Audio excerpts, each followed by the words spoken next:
Halo semuanya, perkenalkan, saya Airin Apri Aptis dengan NIM G00252126. Saya dari kelompok B7. Hari ini saya akan menjelaskan mengenai vertebrae, plexus brachialis, dan juga regio femoralis. Jadi kolumna vertebralis ini terdiri dari 33 osa vertebrae yang disusun secara vertikal dari leher hingga tulang ekor. Tulang-tulang ini dibagi menjadi 5 regu utama. Pertama itu ada 7 vertebrae cervicalis di bagian leher. Ciri khas dari vertebrae cervical ini adalah adanya foramen transversarium, yaitu lubang pada prosesus transversus tempat lewatnya arteri vertebralis yang membawa darah ke otak. Selain itu, vertebrae cervical pertama dan kedua memiliki bentuk khusus, yaitu atlas dan aksis. Atlas menopang kepala, sedangkan aksis memiliki dens yang menjadi poros rotasi kepala saat kita menoleh ke kanan dan kiri. Lalu selanjutnya itu ada 12 vertebrae thoracica yang berada di daerah dada. Vertebrae ini unik karena memiliki faset artikular untuk melekatnya tulang rusuk. Itulah sebabnya bagian ini sangat penting, berperan penting dalam pembentukan rongga dada yang melindungi organ vital seperti jantung dan paru-paru. Lalu selanjutnya itu ada 5 osa vertebrae lumbalis yang terletak di daerah pinggang. Osa-osa ini memiliki korpus vertebrae yang besar karena harus menopang berat tubuh bagian atas. Otot-otot besar seperti psoas major juga menempel di area ini untuk membantu gerak batang tubuh. Lalu ada 5 vertebrae sarcales yang pada orang dewasa menyatu membentuk os sacrum menjadi penghubung antara tulang belakang dan panggul. Ada 4 vertebrae coccygeae yang menyatu membentuk os coccygeus atau tulang ekor. Walau kecil, bagian ini tetap berperan penting di titik pendekatan beberapa otot dasar panggul. Kolumna vertebralis atau tulang belakang tersusun atas 33 tulang vertebra yang saling berhubungan melalui berbagai sendi atau artrologi. Sendi-sendi ini memungkinkan gerakan tubuh seperti fleksi, ekstensi, lateral fleksi, dan rotasi. Kemudian untuk menjaga stabilitas. Jadi jenis sendi pertama yang pertama itu ada jenis sendi pada kolumna vertebralis. Terdapat 3 jenis sendi utama antar vertebrae, yaitu ada articulatio intervertebralis, itu dia sendinya itu sendi cartilago symphysis, lalu terletak di antara korpus vertebra 1 dan lainnya. Di antara dua korpus itu terdapat discus intervertebralis yang berfungsi sebagai peredam gerakan atau shock absorber dan penyokong beban tubuh. Komponen utama diskus itu ada annulus fibrosus, lapisan luar berupa cincin serabut kolagen kuat, lalu ada nukleus pulposus di bagian tengah lunak seperti gelatin yang berfungsi sebagai bantalan elastis. Fungsinya ini untuk menjaga jarak antar vertebra, menyerap tekanan, dan memungkinkan gerakan lentur ringan. Lalu selanjutnya ada articulatio sigapophysalis. Jenis sendinya ini synovial plane yang terletak di antara prosesus articularis superior dan prosesus articularis inferior vertebra yang berdekatan. Lalu selanjutnya dia dikelilingi oleh kapsul sendi yang tipis yang berisi cairan sinovisial. Bidang sendi ini berbeda-beda di tiap regio. Di cervical itu dia bidang miring, dia memungkinkan gerakan semua arah. Lalu torakal itu bidang frontal untuk memungkinkan rotasi, dan lumbal di bidang sagittal untuk memungkinkan fleksi ekstensi. Ini berfungsi untuk menentukan arah dan batas gerakan tiap segmen tulang belakang. Lalu selanjutnya ada ligamentum pada kolumna vertebralis. Jadi ligamentum ini berperan penting menjaga stabilitas dan kesatuan struktur kolumna vertebralis. Jadi yang pertama itu ada ligamentum longitudinale anterius yang membentang di depan korpus vertebra dari basis os occipital hingga os sacrum. Dia ini melekat kuat pada korpus dan diskus intervertebralis, mencegah hiperekstensi atau kelebihan meluruskan punggung ke belakang. Lalu yang kedua ada ligamentum longitudinale posterius. Jadi ligamentum ini terletak di dalam canalis vertebralis yang menempel pada permukaan posterior corpus vertebra. Dia membentang dari aksis C2 hingga canalis sacralis. Lalu dia ini fungsinya untuk mencegah hiperfleksi atau membungkuk terlalu dalam dan menahan herniasi nukleus pulposus ke arah posterior. Lalu selanjutnya ada ligamentum flavum.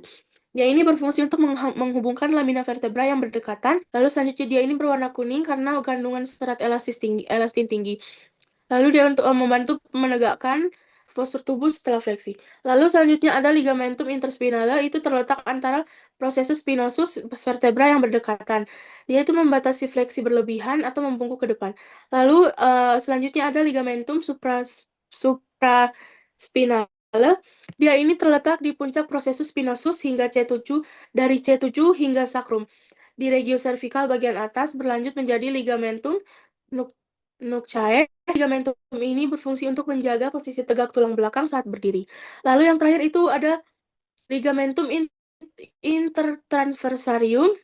Dia ini terletak antara processus transversus vertebra berdekatan. Fungsi dari ligamentum ini untuk membatasi fleksi lateral atau miring ke samping. Sekarang kita akan beralih ke topik berikutnya, yaitu plexus brachialis, jaringan saraf yang sangat penting bagi anggota gerak atas. Jadi, plexus brachialis ini merupakan jaringan saraf yang berasal dari akar saraf tulang belakang C5 hingga T1. Sederhananya, plexus ini adalah pusat distribusi saraf yang mengatur seluruh fungsi otot dan sensasi dari bahu sampai jari-jari tangan. Jadi, pada plexus brachialis itu ada roots, trunks, division, cords, dan branches. Jadi, untuk roots itu dari C5 sampai hingga T1 adalah 5 akar saraf utama. Akar-akar ini kemudian bergabung membentuk 3 trunks, superior, middle, dan inferior. Setiap trunk membentuk menjadi 2 division, anterior dan posterior. Kemudian division ini selanjutnya bergabung menjadi 3 cords, lateral, posterior, dan medial, mengelilingi arteri aksilaris di ketiak. Dari sinilah muncul branches atau cabang terminal utama, yaitu nervus musculocutaneus, nervus medianus, nervus ulnaris, nervus radialis, dan nervus axillaris. Misalnya, nervus musculocutaneus itu untuk menginervasi otot-otot flexor lengan atas seperti bicep brachii. Lalu ada nervus medianus yang berperan penting dalam gerakan tangan halus seperti menulis atau memegang alat. Lalu kemudian ada nervus ulnaris yang mengatur bersebagian otot jari, terutama gerakan menggenggam. Lalu kemudian ada nervus radialis, ya ini fungsinya untuk menginervasi otot-otot ekstensor lengan dan pergelangan tangan. Dan yang terakhir itu untuk nervus axillaris, dia ini untuk mengatur otot deltoid yang membantu mengangkat tangan ke samping. Selanjutnya kita masuk pada regio femoralis. Jadi regio femoralis adalah bagian tubuh yang terletak antara regio inguinal dan regio genu lutut di bawah. Daerah ini itu membungkus tulang femur, kelompok otot besar, pembuluh darah femoralis, serta saraf utama ekstremitas bawah. Yang pertama itu ada os femur. Os femur merupakan tulang terpanjang dan terkuat di dalam tubuh manusia. Dia ini berfungsi untuk menopang berat badan serta tempat melekatnya otot-otot besar paha. Jadi pada os femur ini terdapat caput femoris yang berbentuk bulat berartikulasi dengan acetabulum coxae yang membentuk artikulasi coxae itu di sendi panggul. Lalu kemudian ada kolum femoris. Ini adalah bagian sempit yang sering menjadi lokasi fraktur pada lansia. Lalu ada trochanter mayor dan minor. Ini untuk tonjolan besar tempat melekatnya otot-otot panggul seperti gluteus medius dan iliopsoas. Lalu selanjutnya ada corpus femoris. Dia itu batang panjang yang sedikit melengkung. Lalu ada condylus medialis dan lateralis. Ini ujung bawah yang berartikulasi dengan tibia membentuk sendi lutut atau articulatio-genus. Lalu kita masuk pada musculi regiofemoralis. Jadi muskuli ini dibagi menjadi 3 komponen utama yang memiliki saraf yang berbeda-beda. Jadi yang pertama itu ada anterior. Jadi fungsi utamanya itu untuk fleksi dan ekstensi lutut. Jadi otot-otot pada yang anterior ini ada musculus sartorius. Ini otot terpanjang di tubuh untuk membantu fleksi panggul dan lutut. Lalu selanjutnya ada musculus quadriceps femoris yang isinya ada rectus femoris, vastus medialis, vastus lateralis, dan vastus intermedius. Keempatnya ini berperan penting untuk ekstensi lutut. Lalu selanjutnya ada di bagian medial yang berfungsi untuk aduksi paha.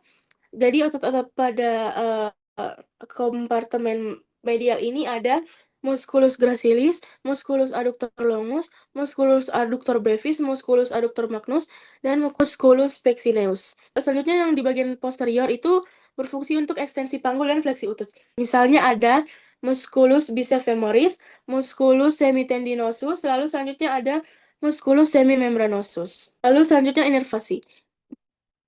Pada anterior itu diinervasi oleh nervus femoralis dan vaskularisasinya itu arteri femoralis. Lalu selanjutnya pada bagian medial itu dia diinervasi oleh nervus obturatorius. Selanjutnya pada bagian kompartemen posterior ini dia diinervasi oleh nervus ischiadicus. Jadi sekian dari saya. Terima kasih.